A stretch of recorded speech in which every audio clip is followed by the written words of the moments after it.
Mix Design is your one-stop shop for custom clothing with a personal touch. At Mix Design, we can help you tell your story through your wardrobe. Your imagination on a hat, shirt, pullover, or nearly anything wearable. And while you're picking out some custom clothing, check out the one-of-a-kind handmade soaps from the Bobcat Soap Company. Find us on Facebook and let us create custom swag just for you at Mix Design.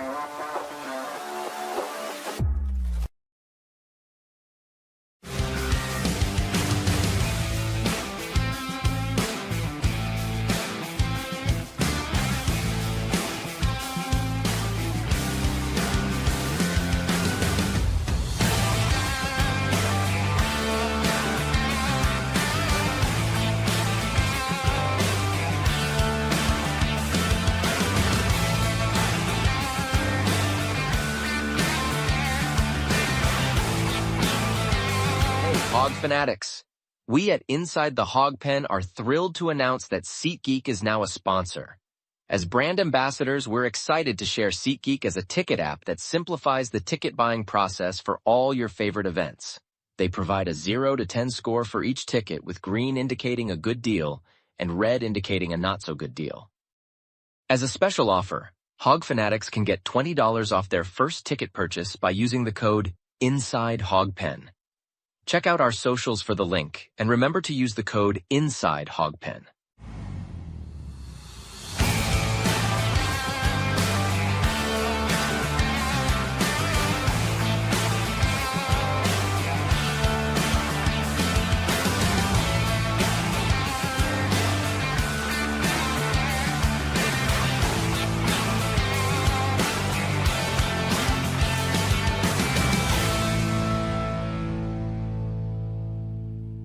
This is where the fun begins.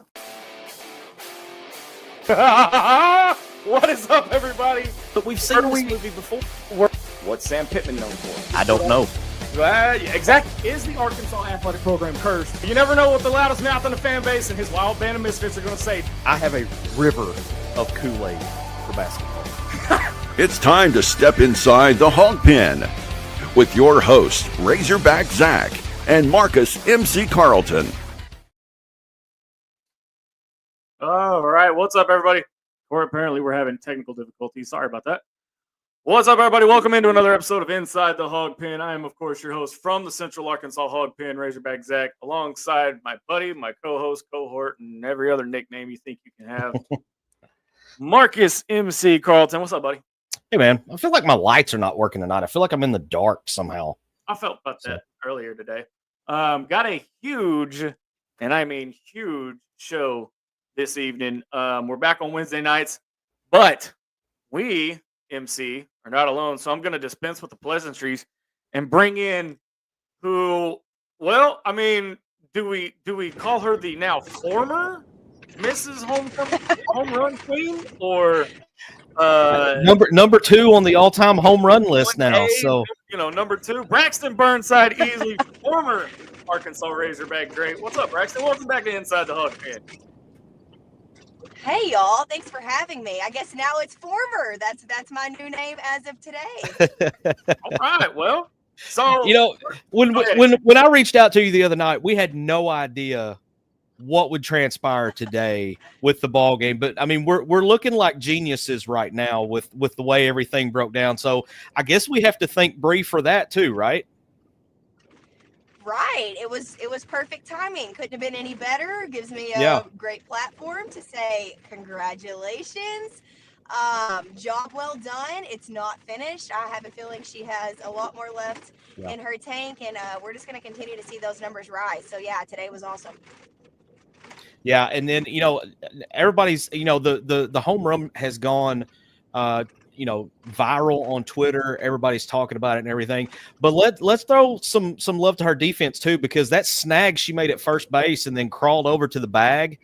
I mean, there's not many people that can make that play, and so we got to show some love to the defensive side of the ball as well. Yeah, absolutely. And then like the other side of that too, it's the very first inning, they get their leadoff man on, and I mean immediately she makes that great play and shuts it down, and all the momentum is right back on our side. So yeah, defense was good too. Yeah. So tell me from the player's perspective, what are you seeing from this team right now? What is it that just has everything clicking and going the way it should? Gosh, they're just so fun to watch. I think everybody enjoys playing. You can tell the culture, the chemistry, all that makes a huge difference. They're very athletic. It's kind of funny. I talked to Coach Gasso before the season started, and he's like, well, we're not going to hit a lot of home runs. We're going to be like doubles, base hits. And then they're having like the season that they're having, which is amazing and good for them. But like they always find the long ball, that's just who Arkansas has been in the past few years. They always find a long ball. And then they have the people in the lineup that hit doubles. And like, you need all of that. And then on top of that, in the circle, they've been great. They've found a lot of success out of the freshmen to help Robin Heron out. And so, they're just clicking on all cylinders. Defense is really solid like it has been in the past. So, yeah, they're an all around, all facets of the game, just very good. Number one team in the country, but the 5 seed in the SEC tournament. I mean, I don't know that I've ever heard of that happening in any other sport, in any other league, where you're the number one team in the country in the polls, but you go into your conference tournament as the 5 seed. Yeah, it's crazy. I think it's just a testament to how tough the SEC is. I mean, and just speaking of that, like they're ranked number 1 in the country because right now they're the number 1 team, but it seems like every weekend the number 1 team is just getting beat up on. Like Texas will be number 1 and then they get beat by somebody in the SEC. And then Oklahoma's number 1 and they get beat by somebody in the SEC. And then Florida's number 1 and they get beat by somebody in the SEC. It's just weekend in and weekend out. It's a tough conference and everybody's beat up on each other. So it's hard to solidify, a number 1 for a length of time because everybody's beating up on everybody. And it's, a testament to how tough the SEC is, how good the competition is. It's just a tough league to play in. So yeah, number 1 in the country right now, but the number 5 seed because of how tough the regular season is for them. If you're Coach Deifel right now after today's game and you're moving on in the SEC tournament, what are you telling the girls?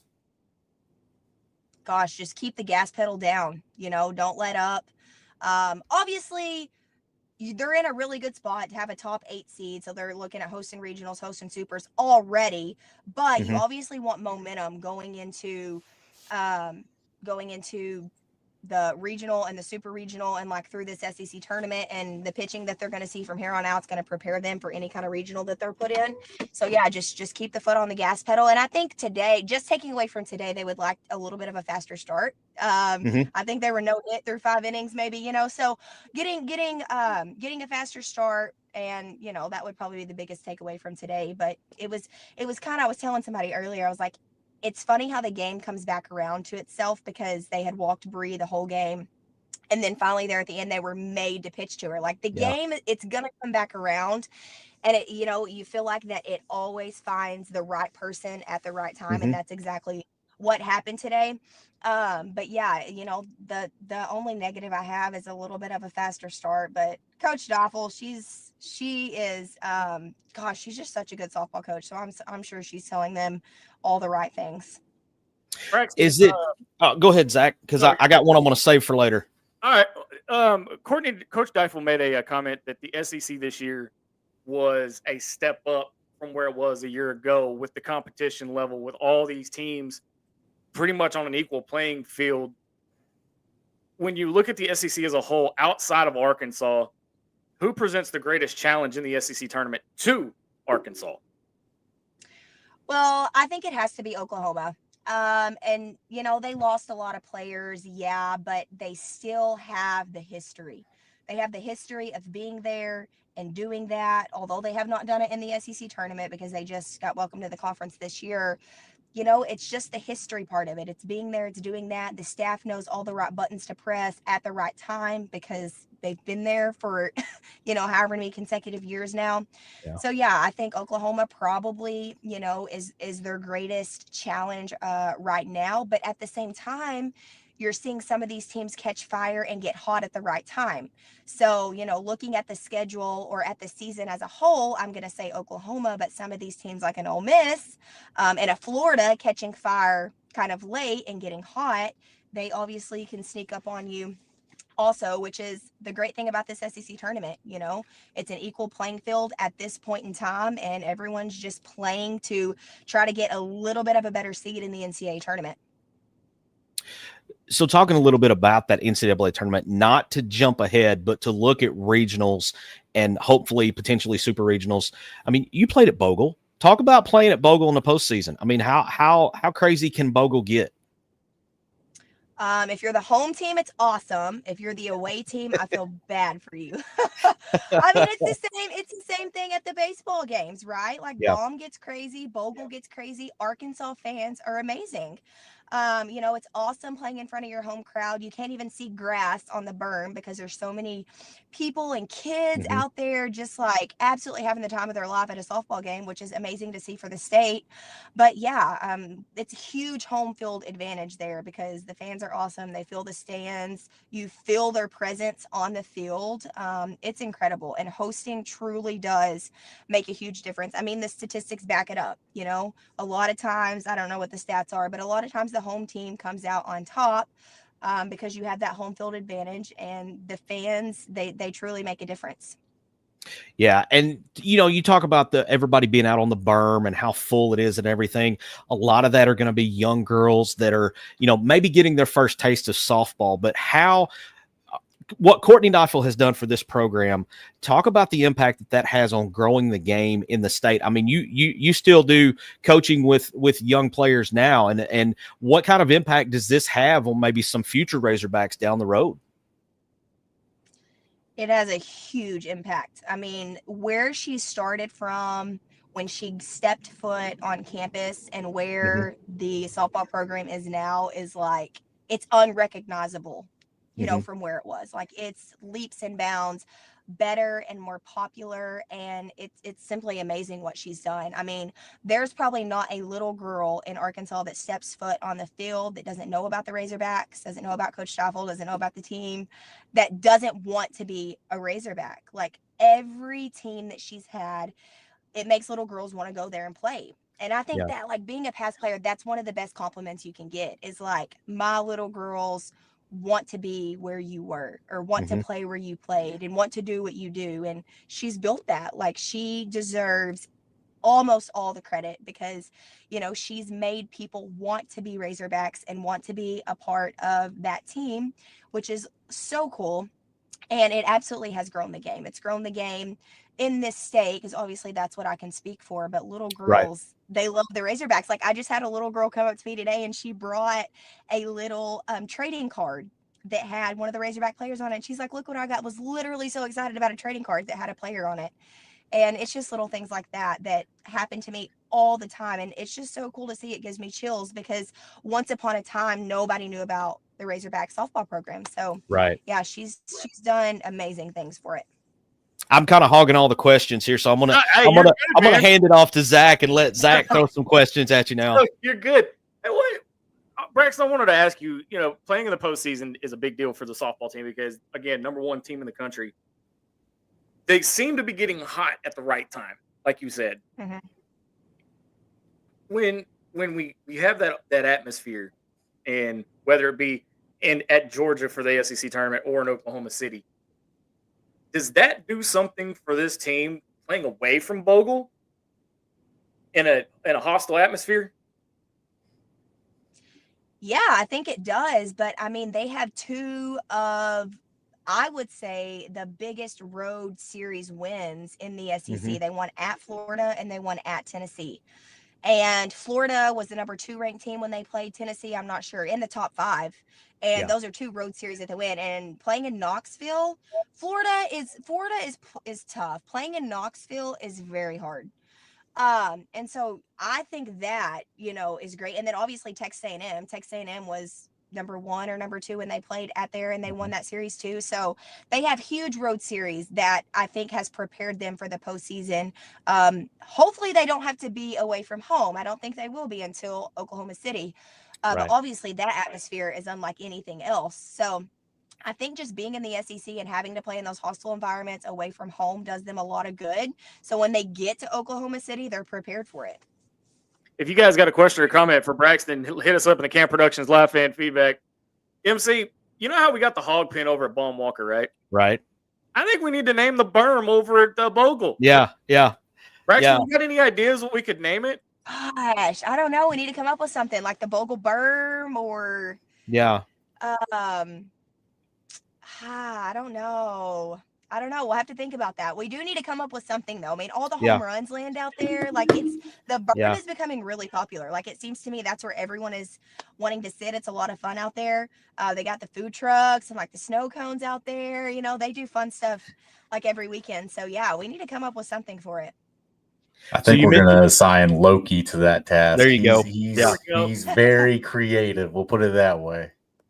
So you mentioned the series win at Tennessee. That's who's up next tomorrow, I believe, at 1:00.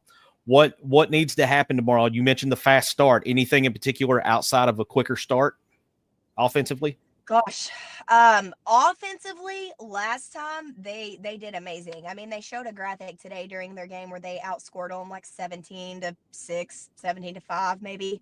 So offensively, I don't know that I would change a whole lot, but you can expect Tennessee to probably change their game plan as far as pitching goes. So, you know, hitters can expect to be attacked a little bit different probably than they were in their first matchup. But they're the professionals. They're gonna be totally fine. Coach Gasso has done amazing with the hitters. Coach Michael, Coach Scheifel, they're all great. They're gonna be well prepared. Obviously looking for a little bit of a faster start, and expecting offensively to probably be attacked a little bit different than they were whenever they played in Knoxville. So I'm not real familiar with Tennessee. Is there one or two players on their team that we need to try to look to contain or shut down? So offensively, I don't know that they have one standout. They had a transfer come in from Oklahoma. Nugent is her name, and Sophia Nugent. She's been doing pretty well and kind of catching fire here lately. But their pitcher, Carlin Pickens, is actually the girl who broke the record for the fastest pitch ever recorded at 78. Oh, that's right. I forgot about that. Oh, yeah, she pitches for them. So could probably expect to see her. She's their ace, so I would assume they're going to throw her first. They could change things up, but you can expect some heat coming in there offensively. And then as far as defensively for us, I would say we're going to attack them the same way we did last time because you had success with it. You know, don't fix it if it's not broke. So pitchers will probably continue to do the same thing they did last time. And then I would say the Sophia Nugent girl is probably somebody that you don't want to let beat you. So you're a little more careful with her and then attack the others in the lineup. All right, I'm gonna throw it around here to Dylan, our executive producer extraordinaire. Dylan, what do you got for Braxton? You know, I just got like one quick question. Have you ever seen someone in softball get the Barry Bonds treatment? Which I'm claiming that right now, by the way. I said this, 2 weeks ago? Yeah, about 2 weeks ago on our show, he made the comparison to Barry Bonds, and then all of a sudden we start seeing it all over social media with the walks per at bats and everything else. So somebody was watching. Definitely. But have you ever seen anybody in softball get that type of treatment? Well, honestly, I don't know that I've ever seen it to the extent that they have treated Bri. We've seen the comparisons too. Jocelyn Allo comes to mind whenever I think about big home run hitters because she's hit, the most in the last few years. And her walks are way less than what Bri's getting. So honestly, no, I've not. And clearly they maybe need to start walking her more because they had to pitch to her once. And we see today what happened. Grand slam, absolutely demolished. So. Yeah. When she walked up to the plate, go ahead. My bad, D-Man. She walked up to the plate and bases were loaded. I'm like, this one's gone. It's over. I mean, I knew one way or another, the game's over. Yeah. I mean, it was just one of those things. It's like, my bad, D-Man. Go ahead. It's like a Disney moment just set itself up right there. It's like Barry Bonds got walked with the bases loaded one time down by one, but they didn't have that opportunity to do that, which is insane that it actually happened. But that's really all the question I had for you. All right, I'll throw another one at you. Go ahead. I'm going to save mine. I'm actually gonna swerve away from the Razorbacks for a minute, and I want to get her thoughts on the first inaugural. I'm gonna butcher the initials. The pro softball league that they just had. Yeah. I don't. Is it? What is it? What's the? It's the USA or UA? AUSL. AUSL. AUSL. Yeah. I don't know how to spell Braxton. If you haven't, We're trying with him. it's a slow process. So yeah, I think it's very cool. I think what they did with the golden tickets, where they kind of went campus to campus, I think that's very cool. That's good marketing.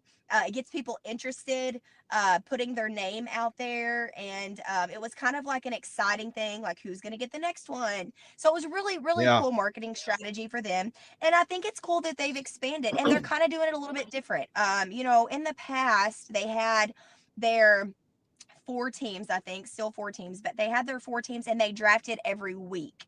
And it was kind of like on a point system where the people who performed the best, like the top 4, got to be captains, and they drafted their team each week. So now it's a little different where they're actually drafting the seniors to a set team, and they're going to travel and play. So it is a little more of a professional league, so to speak, with the different locations and the different teams. So that's very exciting to see. So yeah, I'm excited to see how it turns out. I think the draft was very cool how they had the watch parties. Because to be honest, softball deserves that. Like, it's a growing sport. There's so many seniors that would love to go on and play professional. So I'm excited to see that league hopefully grow and reach new heights. I think that would be awesome. All right. So any chance 2-5 comes out of retirement for this new league?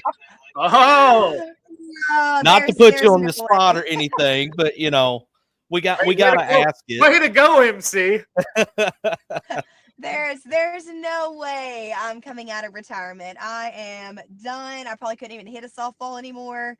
I teach it every day, but I have not picked up a bat and hit. So that's out of the cards for me. All right. So while you're talking about the coaching aspect, talk a little bit about XPT, and then I think Dylan's got one more question before we wrap it up with you. Yeah, so I have a facility. Me and my sister have a facility here in Bono that we work at. We opened it up right after I graduated, like the February after I graduated, which was perfect timing. And yeah, we just bring young kids in here. We give lessons, like individual lessons, small group, and we're just here to build a love for the game, and also work on your skill set, your mechanics, to hopefully just build the game, build the skill level around Northeast Arkansas. And gosh, there has been a tremendous need for it in this area, partly because the game is growing. Everyone is wanting to get their kid in to develop them and become better softball players, which I absolutely love. And so it's been really cool for me and my sister to do this together. And get all these little kids in here. We get teams in here to practice, teams in here to work on their speed and agility, just all different aspects of the game. And so it's been really fun. It's kept me involved in the game enough, and I absolutely love breaking it down to the intricate small details. That's my favorite part of it. And just to have a small impact on these kids, to grow the game until they love the game, to build their confidence up, because that's obviously a huge part of softball and baseball. Has a very high failure rate in the game. And so just to kind of talk about that, because I've been there, I've done it, the best of the best and the low worst of worst. So it's been really, really fun. And yeah, it's called XPT here in Bono, and me and my sister do softball lessons. NEA representing. I like it. So got a Facebook page. I'm sure we can find you on Facebook. Just go search for XPT. Yes, that's exactly right. Me and my sister, Braxton and Heather, we have Facebooks, and then XPT has their own Facebook page where you can kind of check out our facility. You can message if you have more questions, want to get your kids in or whatever it might be. All right, we got one more question. I'm gonna let D-Mad take us home here with this last question. Okay. All right. So I grew up playing baseball.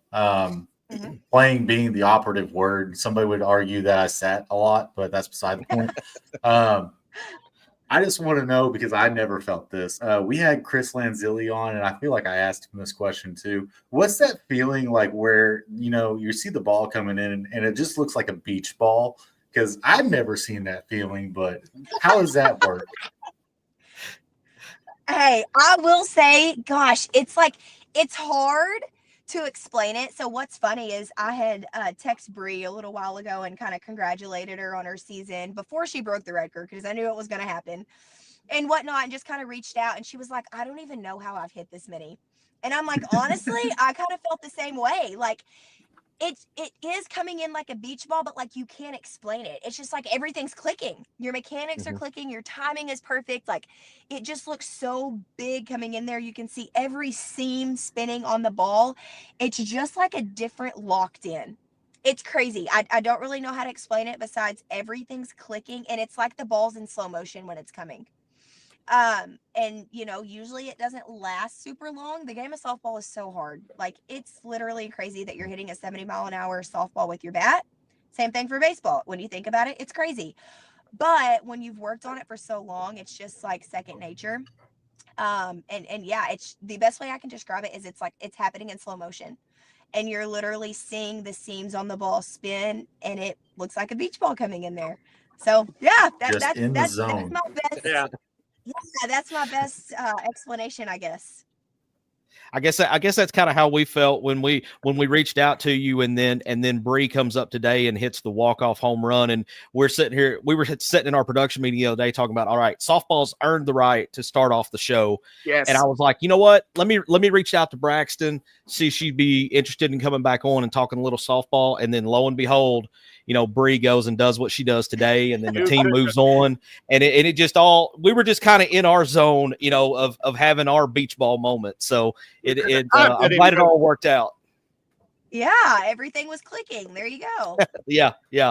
Braxton, thank you so much for coming in and joining us and representing. And you know, it's always great to have a former Razorback legend join us anytime. You have an open invite. Hopefully we can bring you back soon and be talking about a trip over to OKC. Yes, hopefully so. That's the goal. Thank you guys so much for having me. I would love to come on anytime. Appreciate it. And that's Thank always y'all. fun having. Bye. That's all right. always fun having Braxton on, man. I always love getting her take on everything. NEA product, man. Yeah, NEA product. Yeah. Her facility is about 5 miles from my house. You know, I was watching that game. I was actually listening to the game while I was at work, and you know, the scoreless inning, and then she walks up, and you can tell that she knew she was going to win this thing. Talking about Bri. You knew she was going to. Well, I mean, yeah. What are they going to do? My favorite part of that, and I meant to mention this to Braxton, and I just completely forgot. My favorite part of that was the crowd shots of the Georgia fans before she hit the home run, because they were all just like, They knew. Surrender Cobra. You know, I mean, they knew what was coming, and it was so beautiful. My favorite one was right after she hit it. That one Georgia fan just sat there like this. Yeah. Well, and what makes that so funny is that we as Hog fans at one point or another have been on the other side of that coin. To be on this side for once was awesome. Yeah. All right, we're going to step away for a break. On the other side of the break, I'm going to pull the brooms out. You're listening to Inside the Hawg Pen, coming right back.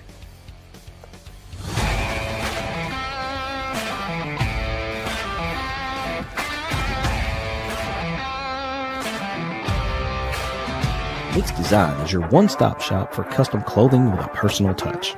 At Mix Design, we can help you tell your story through your wardrobe. Your imagination on a hat, shirt, pullover, or nearly anything wearable. And while you're picking out some custom clothing, check out the one-of-a-kind handmade soaps from the Bobcat Soap Company. Find us on Facebook and let us create custom swag just for you at Mix Design. Hey, Hog fanatics. We at Inside the Hawg Pen are thrilled to announce that SeatGeek is now a sponsor. As brand ambassadors, we're excited to share SeatGeek as a ticket app that simplifies the ticket buying process for all your favorite events. They provide a 0 to 10 score for each ticket, with green indicating a good deal and red indicating a not so good deal. As a special offer, Hog fanatics can get $20 off their first ticket purchase by using the code Inside Hawg Pen. Check out our socials for the link, and remember to use the code Inside Hawg Pen. Attention Razorback fans and local businesses. Are you ready to reach the most passionate Arkansas sports fans out there? Introducing Inside the Hawg Pen, not your normal Razorback talk show. We're fans first and don't try to hide it. No agendas, no propaganda. At Inside the Hawg Pen, we call it like we see it. And now we're looking for sponsors to join the team. This is your chance to put your brand in front of thousands of loyal Razorback fans who live and breathe Arkansas sports. From small businesses to major brands, we have sponsorship packages tailored just for you. So let's grow together and make Inside the Hawg Pen bigger and better. Don't miss out. Call 501-416-4331 or email us today at insidethehogpen@gmail.com and become a proud sponsor of Inside the Hawg Pen.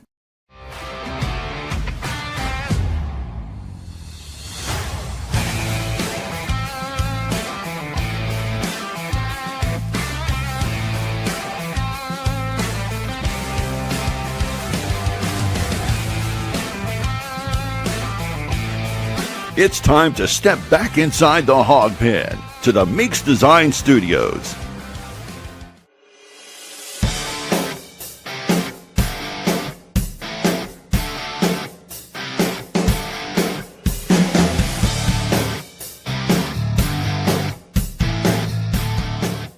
All right, welcome back to Inside the Hawg Pen. Woo! All right, I can't find my broom anywhere. Brooms are in order, man. I should have brought mine up here too, but I can't find mine anywhere. I got a Swiffer. I think they're all in Fayetteville right now. I think they're all in Fayetteville. But hey, the wife left on mine a while ago. I don't know what happened to it. So You're in trouble, not me. She's not watching, so I'm good. You know what? I'm gonna leave that one alone. I'm just gonna leave that one alone. No, look, I gotta do this, D. All right. I gotta break the streak of calling you right every damn week we do this. Now I get to give it to MC. When can I be right for once? Jesus. I can't take full credit for mine because go ahead and take it.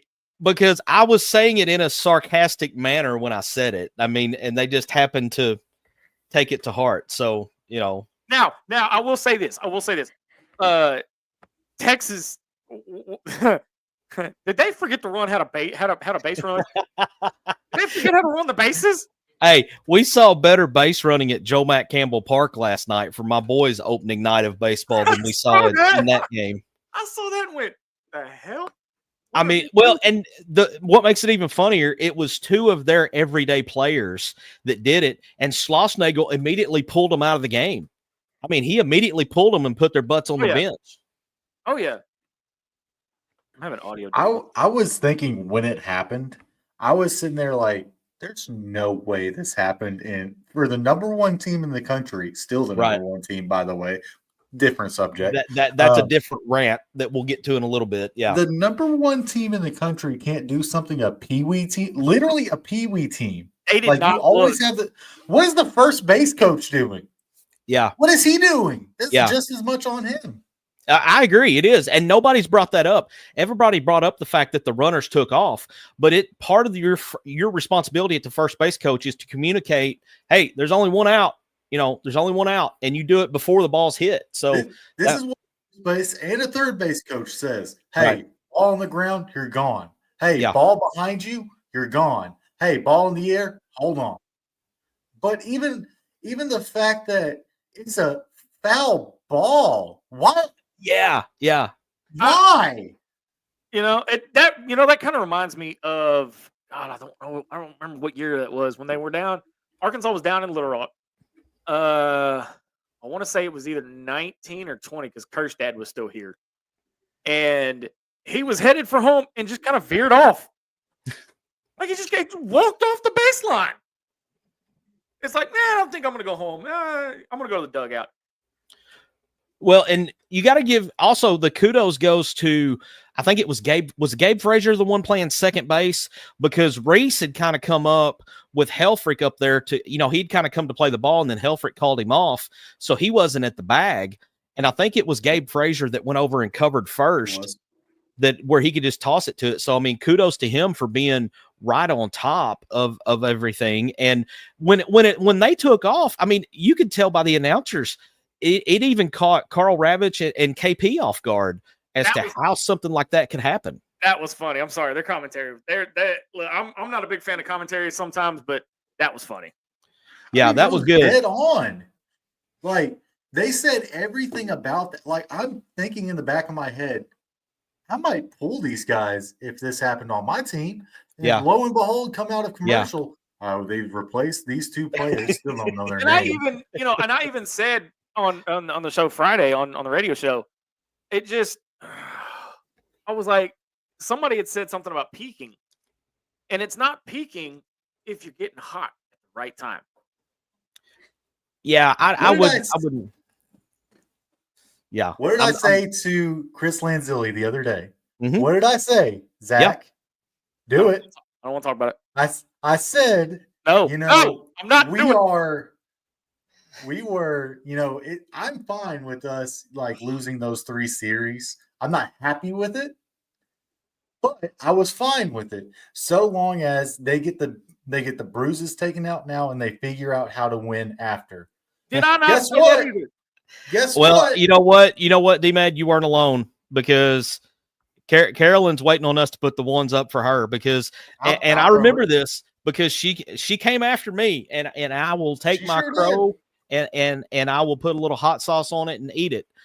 Carolyn says, I'm waiting for you guys to admit that I told you they were going to be okay. All right. They bounced back very nicely.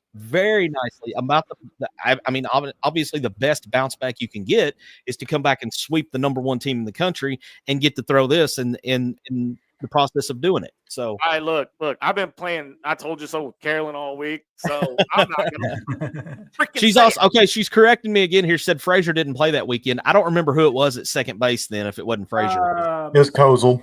Yeah, it's Kozel. Okay. Let's talk Or about Koziel as oh my God, he's Hey, before we get to Kozel, we have royalty in the house, boys. oh.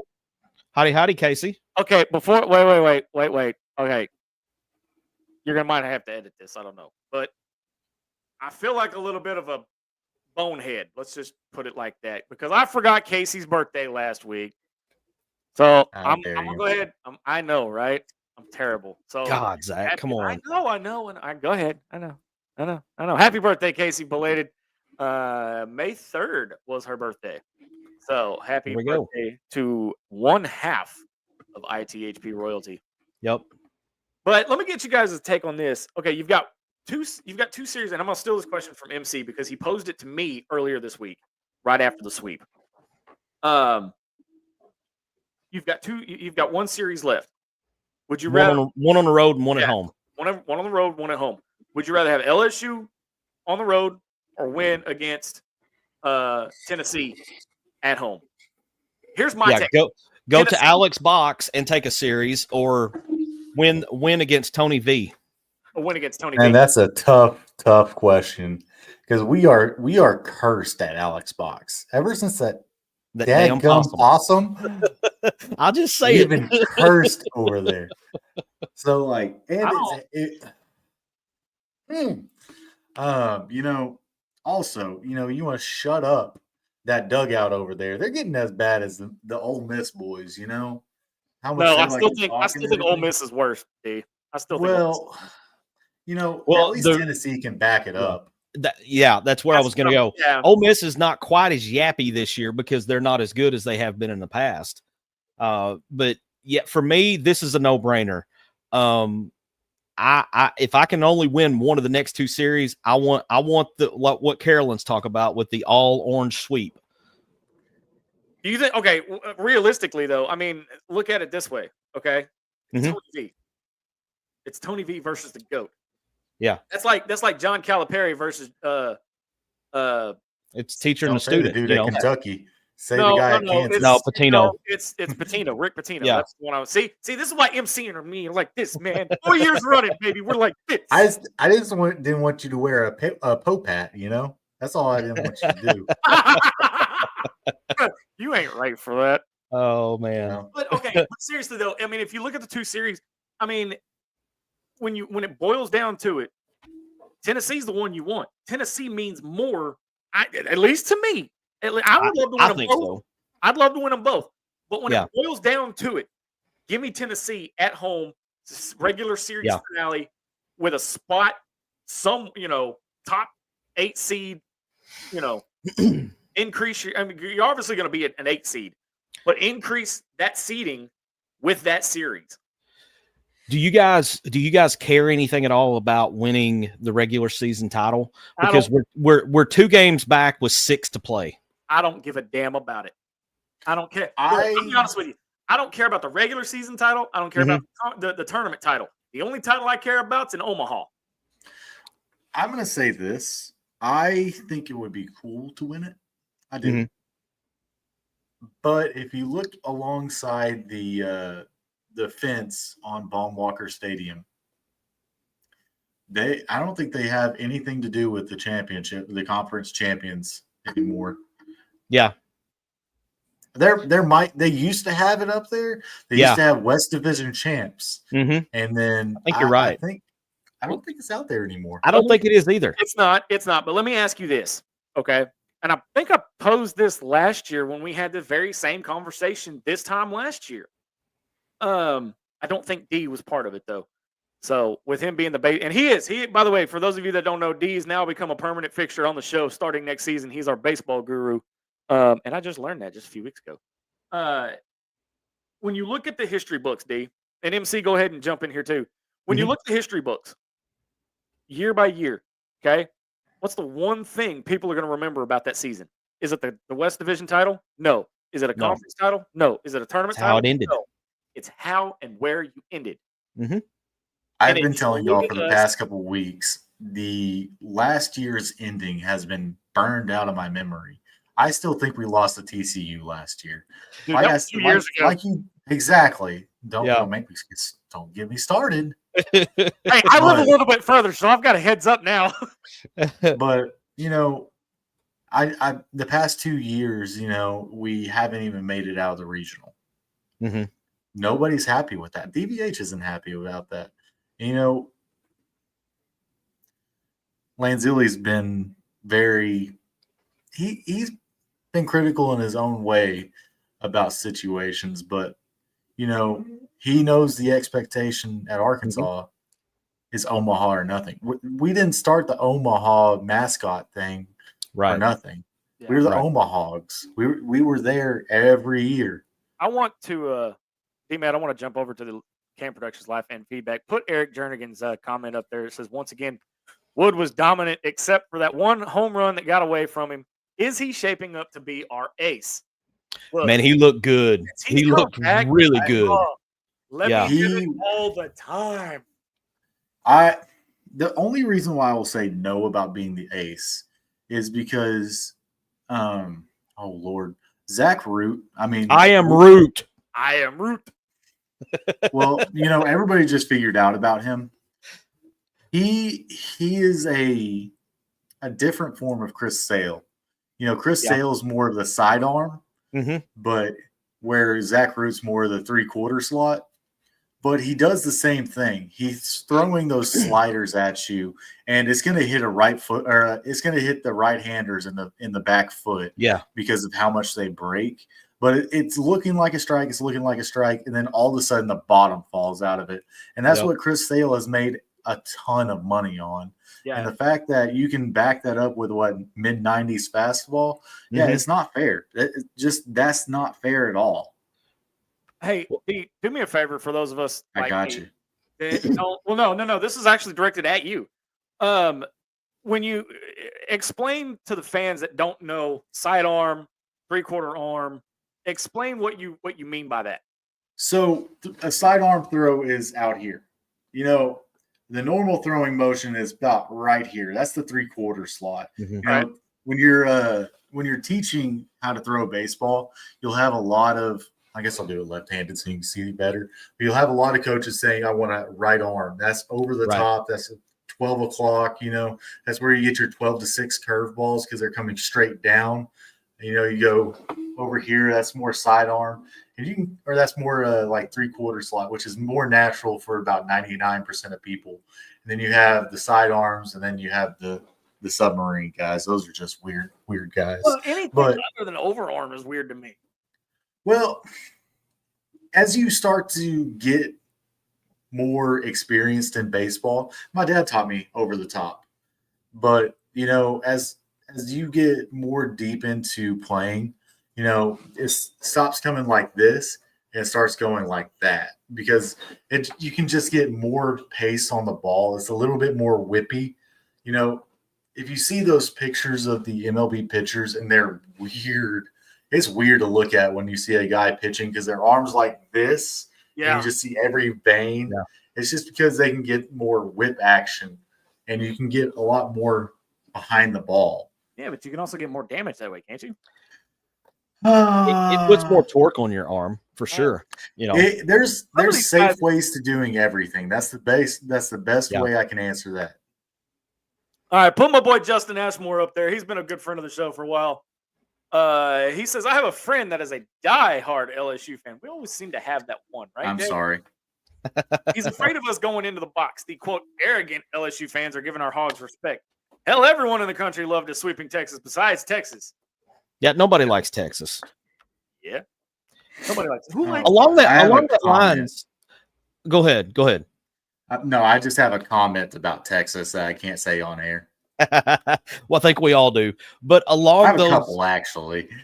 along that line, do you guys and I saw some of this on social media after the 3-game series was over with Texas, but I think the fans in the Hog Pen got in the head of Texas a little bit between the outfielders, because there was one of the outfielders that's also a football player was apparently mouthing. He was spending more time mouthing at the fans in the pen than he was paying attention to the game. And then also, you know, Texas had their little, you know, home run celebration that everybody started mocking them with. And I think they're not used to playing in an environment like that. They hadn't been, you know, Arkansas and Texas hadn't played a conference game against each other in 34 years.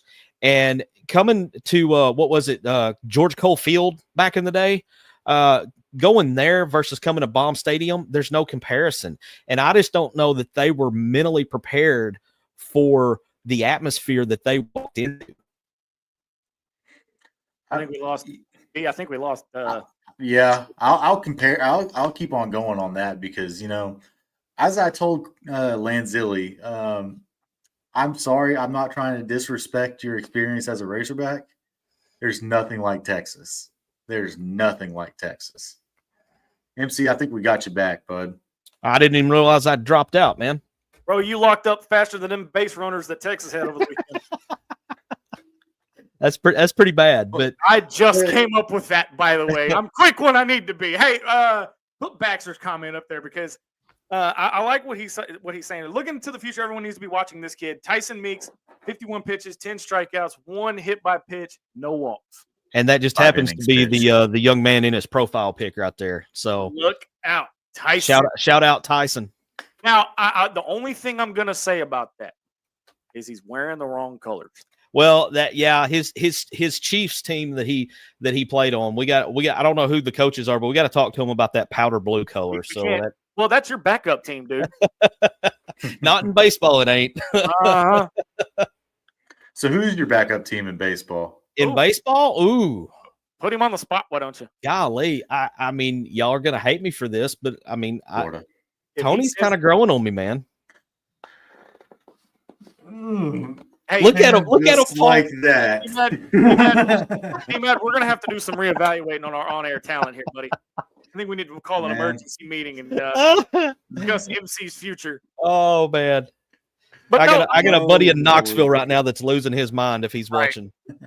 Well, no, I mean, if you think about it, though, this is what we've wanted to see out of this team. Now, Texas didn't do themselves any favors, but you have got to give credit where credit is due. And this Arkansas team, for 3 days, for 3 games, looked about as complete and as dominant as I have seen them all freaking year. Yeah, this is what we expected this team to look like. I said freaking, by the way, not the other word. Well, that's what focus will do. You know, at the end of the day, you know, everybody's been talking about the Texas series, Yeah. And the players started to feel that energy and they could feed off of it. That's what Baumgartner can do. I'm going to put Carolyn's comment up here. DVH said the fans definitely impacted. He also went on to say that he feels like they're walking into that every time they go onto the road. It's kind of like when Kentucky basketball was running around with Calipari, and everybody was giving Kentucky their best. But DVH came back to that and said, we need that more against Tennessee. We need that more against and just rattled off like all the different teams. He said it can't just be a one weekend thing. And honest to God, you had on a Thursday night, everybody complains about Thursday night games. You had over 10,000 people at the Thursday night game. It doesn't matter about the opponent. It should just be about making an impact. I see. Here's the thing: you're gonna have, and this is the sad part about all this, is that you have the old school fans who still think Texas is the only rival, and they're not. They're not, and so that's why you have so many people show up and show out for Texas, whether we're playing them in football, whether we're playing them in basketball, or even baseball. But how spoiled have we become in baseball to where we look at a crowd of 7,500 or 8,000 people on a Thursday night and think, my God, this crowd sucks. This is awful.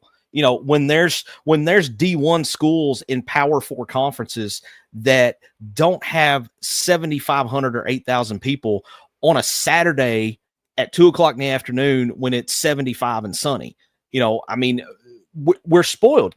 Kyle Peterson made the comment he was on the Daily Hog Pod with Matt Zimmerman, I believe was who it was. But he was talking about, he said, man, you Hog fans are spoiled. He said, you guys have won so much that when you drop one that you guys think you shouldn't drop, and meaning a series, he said, everybody gets upset. He said, but you're spoiled. And it's very similar to the way, Nolan Richardson talked about this in the 90s, man. He talked about that sometimes the team would get flack if they didn't beat somebody bad enough. And Nolan made the comment, he's like, well, you build the monster likes to eat. And when the monster doesn't get everything he wants to eat, he's going to complain. And I think it's very similar right now in baseball as to what we're dealing with. We lost, what was it? Three series in a row that we lost? 3 straight series. Yeah. 3 straight series. First time since 2016 that had happened.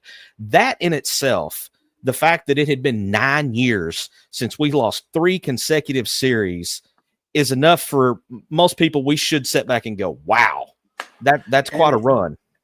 If you listen to some of the, you have podcasters across Twitter, talking about just specifically baseball, and you have a ton of them just come back and say, Arkansas is literally the deepest team, and the Texas series proved that.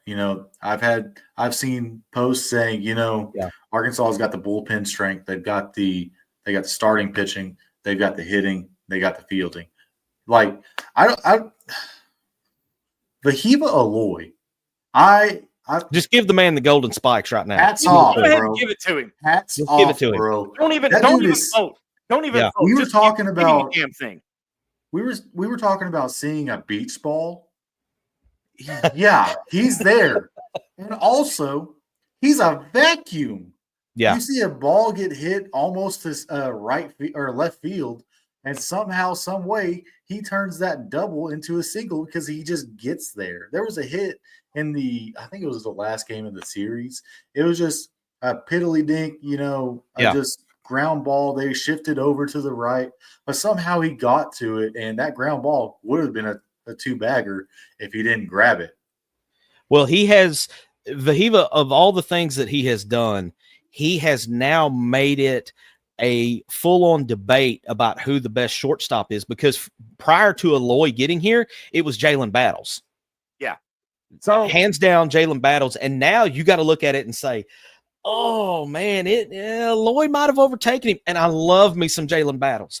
Absolutely love me some Jalen Battles. But what Aloy is doing is just on a different level right now. And I hope and pray that he can just continue to see the beach ball like he's been seeing the rest of the way through, because that is what has let them down the last 2 years in the postseason, is not being able to get the big hit when they had to have it.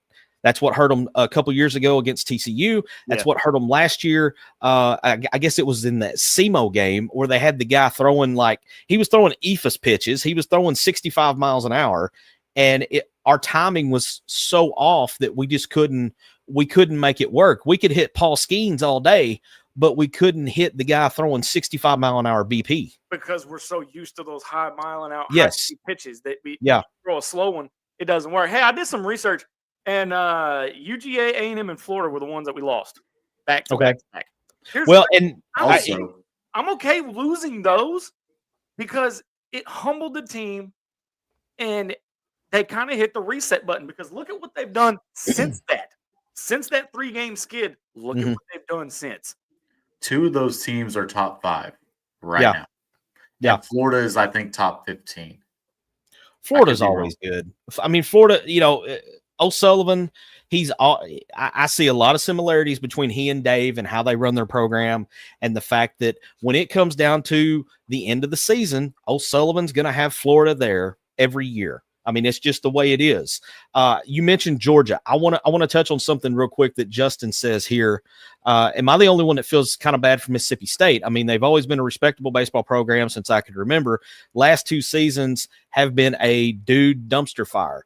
Now, the reason I said that in reference to Georgia was because I still think Wes Johnson is probably going to end up being the next coach at Mississippi State. I said that 2 or 3 weeks ago. He come out today and gave the whole I have no interest in going to Starkville. My focus is on Athens. Okay, coach. How many times have we heard that from he gave the coach answer of I'm leaving. Yeah, right. Yeah, and I want to change my backup team because I really like Wes Johnson. I like Wes Johnson. Hold on, you can't jump shit. This is not the transfer portal. Well, I know this is the time and day where you can just change teams at the drop of a hat. So my backup team is officially going to be where Wes Johnson is. But here's the thing. Okay, look. Let's and I know we're going into ITHP overtime, and that's fine. That's how we do it here. Okay. Here's the thing. Tony Vitello or Wes Johnson for the next coach of the Arkansas Razorbacks when or if Dave ever retires. Are you saying which one? Which one? Out of the 2, which one? You got to go Tony V. Well, yeah, but here's the thing with Tony V. He's not coming. He is going to be the baseball version of Gus Malzahn and Jimmy Johnson. He's the one whose name is going to come up every time this job come open, if it ever does come open. But I don't think he will ever be the coach here. Wes Johnson, I think Wes would crawl from Athens or Starkville, either one, to take this job. I don't think Tony Vitello fits Arkansas. That's my biggest problem with him. I agree with you, Dylan. We've been. If he wins, it won't matter. What just 50 years of baseball at Arkansas, and we've had the same type of head coach with great outcomes. You get this guy; he's fiery and all that, but he might win a lot of games. I just don't think he would fit in at Arkansas. I think he would have to calm down if he came to Arkansas. Correct me if I'm wrong, D. Didn't Norm DeBryan handpick DVH? Yeah, if I remember right. Yep. Well, and well, Norm was about to retire, and DVH was bringing up Nebraska, and DVH really didn't want to come because of all the work he put in. I say really didn't want to come. Not that he didn't want to come to Arkansas. He didn't want to leave what he has already been building. Right. And so whenever Norm was going to retire, there's that old Hogs Plus clip of apparently whenever he was walking out, Frank Broyles yelled at Norm DeBryan, "Well, you think we can get Dave here?" And I think Norm called Dave a couple of days before that, and it's like, "Man, I'm about to retire. They're going to call you."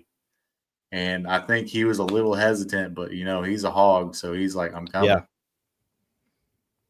There's a good Hogs Plus episode for Norm DeBryan.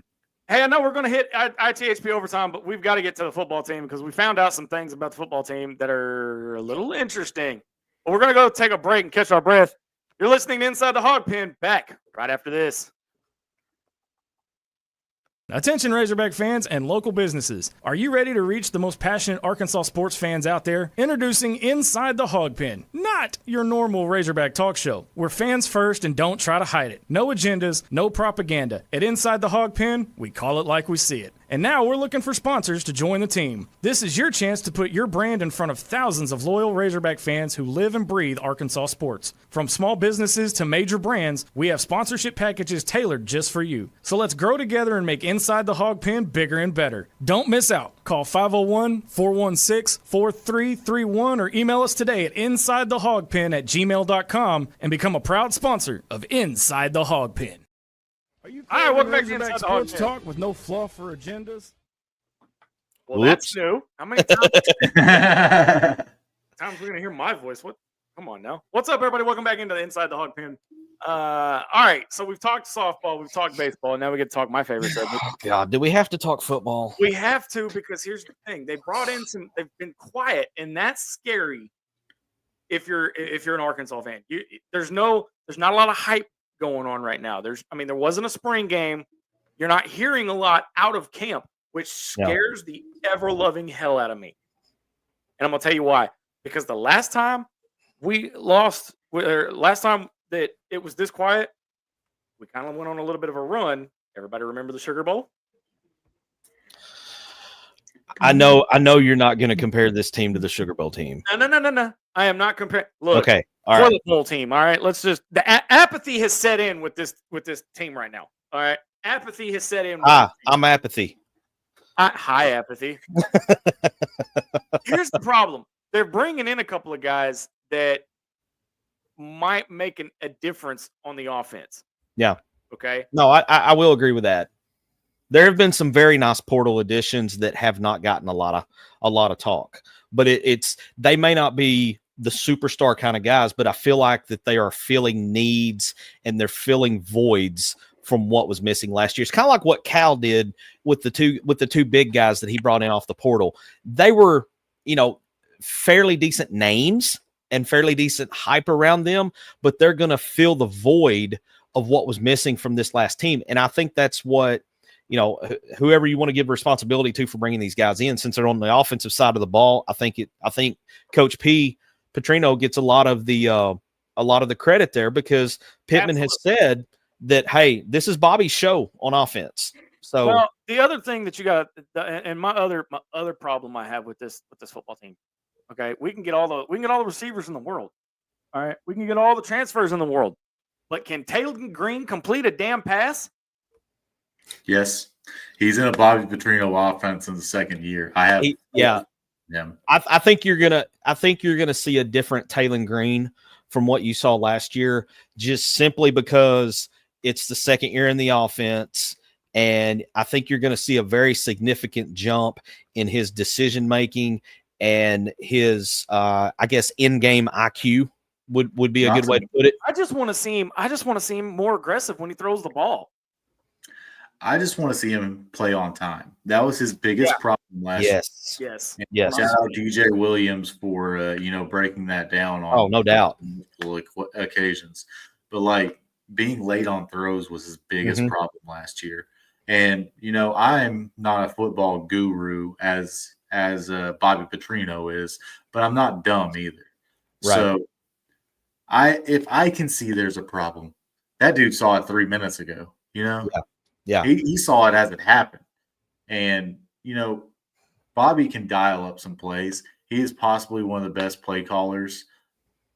I agree. Yeah. I give Lane his props, but he's one of the best play callers. A lot of the times last year there was plays to be made. It's just off schedule. The right play was called. The execution just was not there, and I think that's the difference in being year one in a Petrino offense and year two.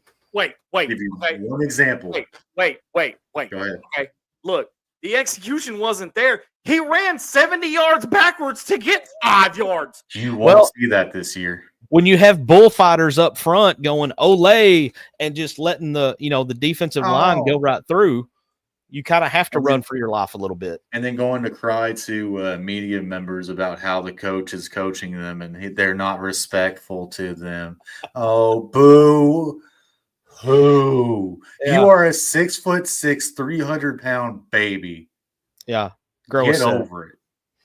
But the perfect play, or the perfect play of last year to kind of bring it all together of, the perfect play was called Oklahoma State in overtime.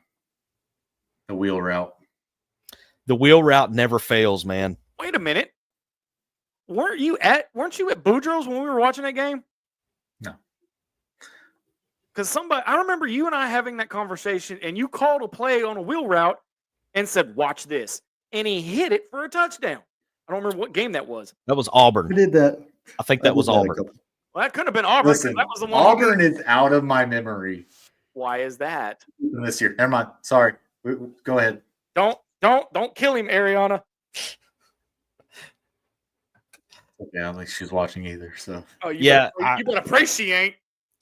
I do see. I do think we will see a different Taylon Green, especially now. We've added some pieces on the offensive line. If they have a pulse at all compared to what we had on the offensive line last year, I think Green will have a little better protection this time around. Hopefully. And you got guys coming in just from the offensive line's perspective. You got that 6'8" giant that came from Shaq. Yeah. Yep. He came from Oregon. You got a guy that was a day one starter at Georgia Tech. You got a guy that was a starter at UCF. I mean, we're replacing a lot. And, our running back room is – with all that happened with Braylon Russell, he's still on the team. You see him and Taylor. End of the day, he's still here. Yeah. Yeah, I thought he was in a portal. He came back. Him and Taylor Green are going back and forth on Twitter about, being friends and whatnot. Love to see it. All that stuff had happened, whatever. He's still on the team. But you got Braylon Russell, you got AJ Green. I think you got a speedster somewhere else, a little small guy, but I'm not going to be afraid of our running back room. I feel like, with the Bobby Petrino offense, it's going to be a lot of downhill running, and then you'll have someone going side to side. So after that, you're going to have a lot of this next year. You're going to have a lot more QB designed runs. So he'll stop having all that happy feet when the passing game comes, because Bobby's not going to allow that happy feet stuff to happen again. And we've got 2 quarterbacks out of the portal this year. Well, I guess we got one left, but we're not going to talk about his name. Listen, Madden's a good name. Don't get me wrong. Madden is a good name. I don't know. You kind of soiled that one. But not for me, he didn't. At least it wasn't his last name, right? Hey, there you go. But no, and the to kind of wrap things up, because I know we're over time here, but I'm not. Look, y'all know me. I last year drank the Kool-Aid. Thought we were going. I don't see 8 wins on this record on this schedule. I don't. You're gonna have to win me. You're gonna have to literally win me back into camp because I'm. You're waiting for mid-November, ain't you? That's all I'm waiting on, man. Look at the smile that comes to my face when you mention November. I'm calling it now. Final Four or national championship. I haven't decided yet. One of the two. Calling it now. Where's Final Four next year? We've talked about that, but I don't remember. I think we talked about taking a trip. 2020. Since we're okay, so it is in North Carolina, San Antonio. Oh yeah, we're going. Oh no, that's where it was this year. My bad. Oh. Here's the thing. I know we're over, but with us talking a little bit of basketball, I got one more note to make, and I want to get MC's take on this first. Okay. $7 million man. Now here's the thing. Okay. You and I talk about this a lot off air. All right.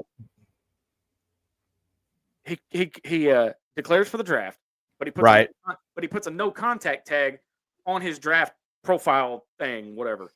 All right. How in the hell is he in contact with Florida for $7 million?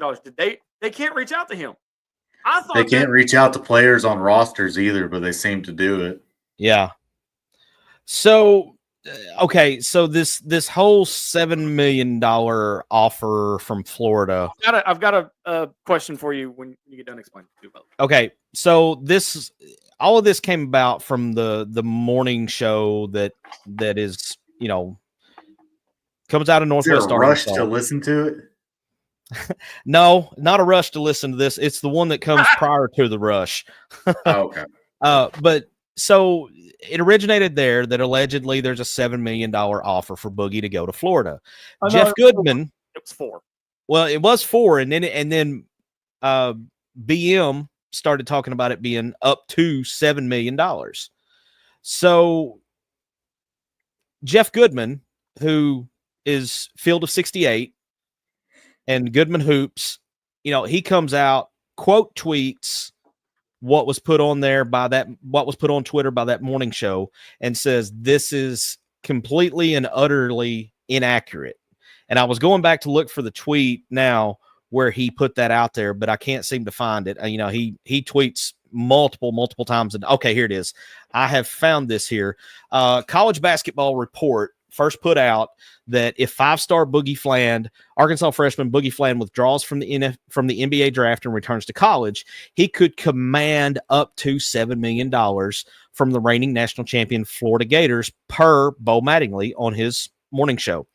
Jeff Goodman quote tweets all this and says this is insanely inaccurate. So that brings up, who do you believe? Do you believe Jeff Goodman or do you believe Bo? Now, before you answer that, you also got to remember Jeff Goodman is one of the dudes that just absolutely despises anything Calipari, because he was the one that was always quick to point out every time Arkansas lost this past year.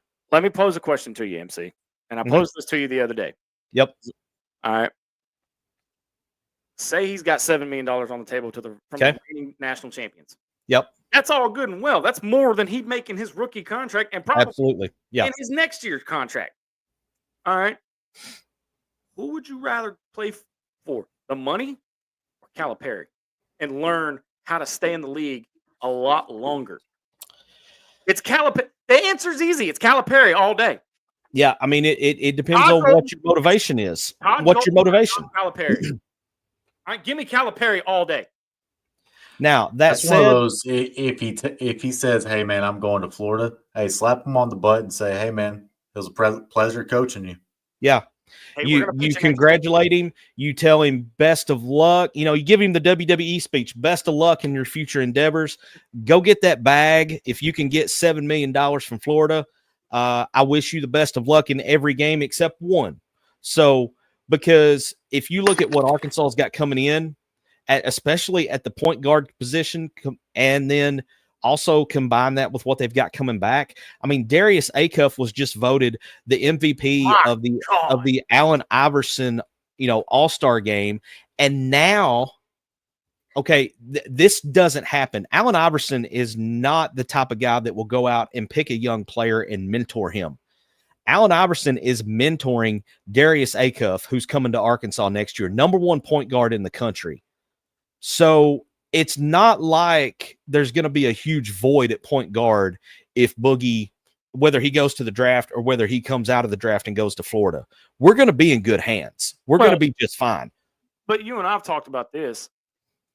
If Boogie comes back, and I'd love to have Boogie back. I would. I feel like he kind of got cheated this year because of the injury. But with, like you said, with everybody coming in that's coming in already, where's the playing time going to come from? Well, I mean, you're already going to have Acuff splitting time with DJ Wagner. Yeah. You've already got that. What are your thoughts down there, man? I was kind of reading what Carolyn said here. Kyle signed a point guard freshman phenom, so that's he already the phenom. feels replaced. We kind of talk about Cal in the same vein we talk about Nick Saban. They believe in competition 100%. They're not just going to bring someone in and say, "You're the guy, here's the ball." I think that is what made John Wall, DeMarcus Cousins, all these people, just the great players that they were, is the fact that they're not going to – I'm not saying anything about it, Zach. But there's a sense of competition. If you're good enough to make it in the league, you better be better than him. That's the kind of and that's the kind of thing that Cal's going to sell. Cal. I mean, we call him PayPal Cal because he's going to pay his players. Exactly. He's going to, no matter where Boogie goes, he's going to have a good living. Yeah, but at the end of the day, everybody wants to make the league. Mm-hmm. You've got a better shot just on track record alone if you play under Cal than you would Todd Golden, in my opinion. I mean, just my opinion. Because I think you have a valid point. Because y'all said I was off the Calipari train last year. I'm trying to give the man. I'm still digging for that evidence. You said he was washed. You ain't found it. You ain't found it yet. You're not going to. I have been looking hard. Hey, y'all were talking about Cal paying his players. I'm going to share something here on the screen that we've got a player here that's going to get paid before he even gets to campus, because this is the rebrand of Reebok. Okay, you know who's over the basketball side of Reebok now? It's Allen Iverson and Shaq. They have taken over and are rebranding Reebok to try to get it back into the mix to compete with Nike like it once did. And they have already signed Darius Acuff to Reebok basketball. So obviously those two guys see something in this kid who's coming into Arkansas next year as the number one point guard in the country, or they wouldn't have signed him to their brand already. And to piggyback off that, how's that going to work? Because we're a Nike team. So how's this deal going to work? Kind of thinking. It must be off court stuff only, I guess. Because I feel like they signed deals with the team that they have to wear Nike stuff. But I don't know. We're in the wild west right now. Right. I'm gonna push back against what Carolyn said. Me and her are gonna go back and forth a little bit. I said that Cal brings in people and says, well, you better be better than that guy if you're going to play in the NBA. Mm-hmm. Well, she says, but the kids think they should just be handed the ball. And I mean, a lot of kids do. And yes, 100%, you see it all over football, like with Madden Iamaleava. Oh, did I say that out loud? I'm sorry. I meant to keep that one in. My bad. The kids shouldn't be. I mean, like with that, Cal even did it with Billy Richmond this year. Apparently, Billy was about to blow up mid-year because he wasn't getting minutes. Yeah. But Cal just said, hey, you need to relax, find your role in this team. And guess what? Billy found his role and was able to do that and able to make a really solid push. Yeah. And so I don't doubt for a fact that Cal would go up to Boogie and say, hey, you better be better than him. There is no guaranteed minutes. Because look at TB. TB was our best player coming back. He was the only player coming back. But, right. I mean, he was an athletic freak his first couple of years. And then all of a sudden he had a terrible year the year before. And then, everybody was expecting him to play that just athletic freak role.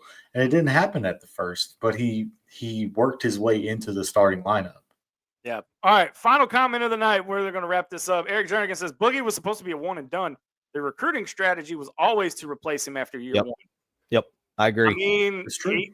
That's true. That's true. All right.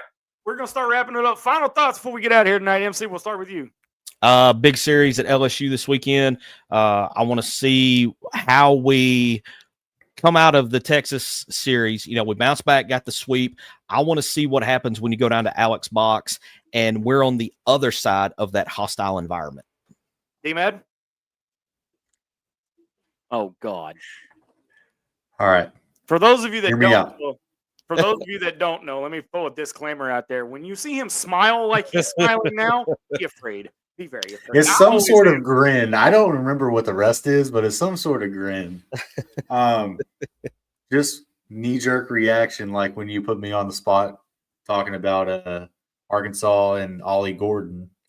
I said Ollie Gordon was going to be held under a certain amount of yards. I don't remember anything, but yeah, I'm going to say this. I'm going to give you a twofer for for the football team. Top 25 offense. Total offense. Okay. Taylon Green is going to be in the Heisman conversation for 7 weeks. What? Okay, Hey, man, whatever you're I don't drinking, make these things up. okay, whatever you're on, Whoa. get off of it. Or give me some, one or the other, because you're obviously on the good stuff. Ain't no damn way. Ah, crap. I mean, he threw it out there. You know, if y'all take issue with what he said, bring it to our social media pages. Let D-Mad know that either that you're putting the one up with him, or you think he's nuts. One or the other. I think he's absolutely nuts, but he's, you know.